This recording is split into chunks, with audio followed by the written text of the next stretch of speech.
there's so many ways that question can be answered from. There's a lot of obstacles. There's an obstacle in every corner. It depends on what category of obstacle you're talking about. But if the obstacle of getting heard, the obstacle of getting people to your shows, the obstacle of exposure. The internet's changed that a bit. It's worked in my favor, but that's one of the obstacles that has long since been the pariah of the artist. If you just want to get to the top, then you sell out. I mean, you do whatever you think the public likes, and whatever's selling on the radio. That's probably the quickest route to the top. But if you're an artist and you know what you want written, you know how you want it played, you know how you want it sang, and you don't really want people telling you how to do that, then that's that's a significantly harder route. I guess the choice is up to the individual what path you want to take.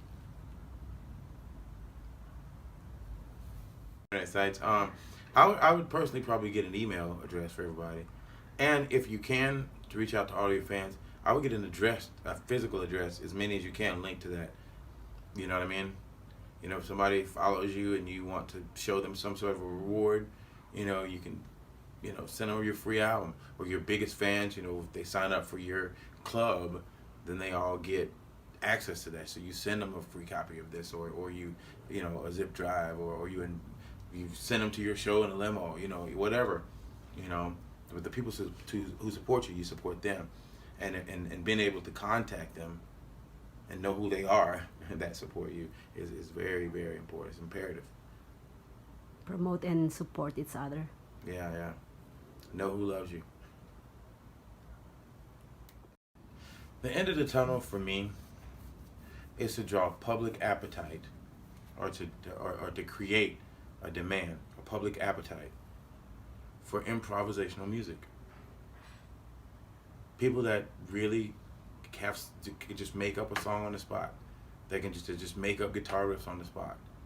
That's what musicians live for. And if we can bridge that gap between the listener and the musician, it will change music.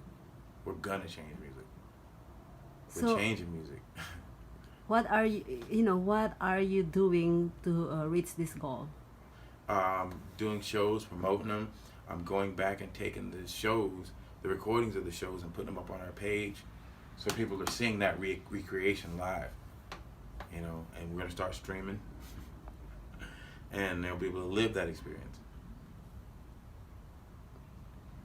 All right. So you play once a month at one of the bar here. Yeah, we play once a month at Sand Dollar. We usually play once every 3 months down at Container Park, and there's a couple of other venues that we play periodically.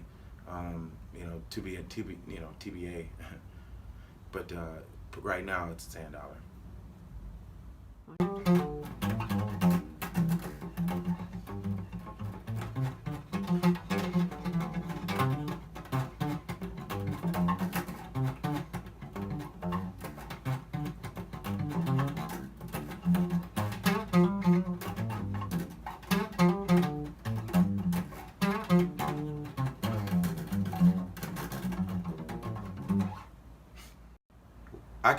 I consider myself success. Yeah.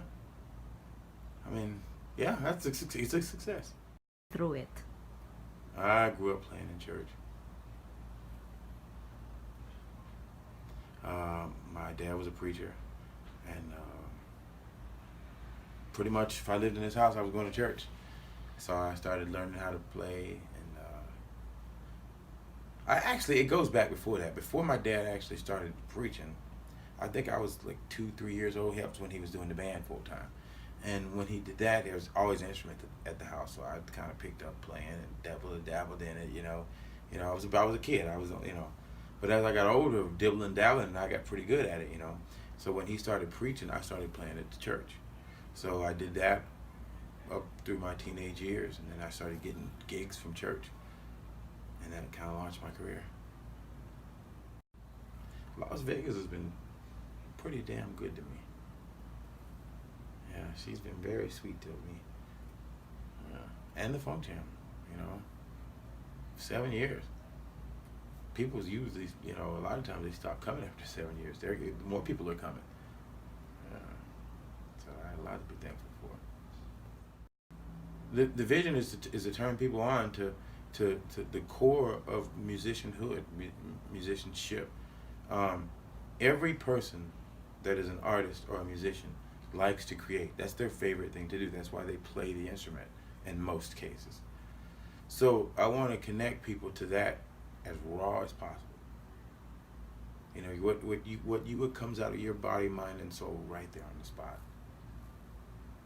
Because when we talk to each other, we don't sit down and write everything out we want to say and then go say it to each other. We say it right on the spot. We do it right on the spot. It's musical spontaneity.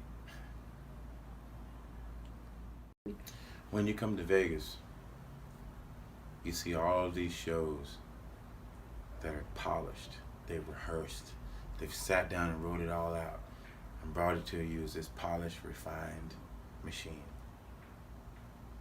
The Funk Jam is raw. There's nothing rehearsed. There's nothing that we've polished and sat and thought of. It's just the best musicians in town coming up with the best thing they can figure out in their mind right then and there on the spot.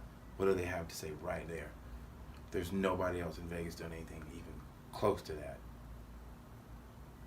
And that's why we're packed. In the morning, she wakes up early for her. She puts on her eggs and toast and all the day's gonna go through without mine, without a scratch. She didn't like me and you. She wants everything to go right. We hope it works out in our time. Sometimes you have to lay on everything you know and let the world fall on you before you find yourself by yourself.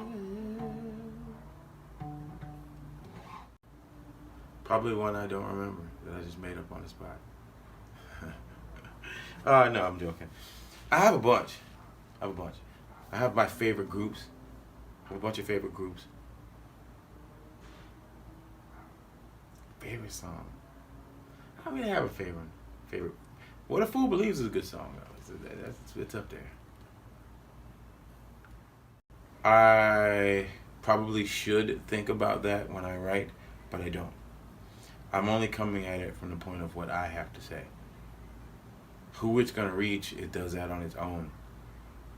You're not supposed to do it that way, but that's how I do it. Leave it all behind. She's a dreamer, waiting for her dream to come true, and I will be there. Fear will steal your dreams. Fear is the reason why you haven't put that music out yet. Me too. I deal with it too. Fear is why you won't take that chance. You're afraid of your fear. You fear you're losing. You fear your rejection. You fear people might not like it. People might not like you. Whatever. You know, the wrong thing might happen and you might get a bad rap. You know, it's fear. Fear is your dream killer. I think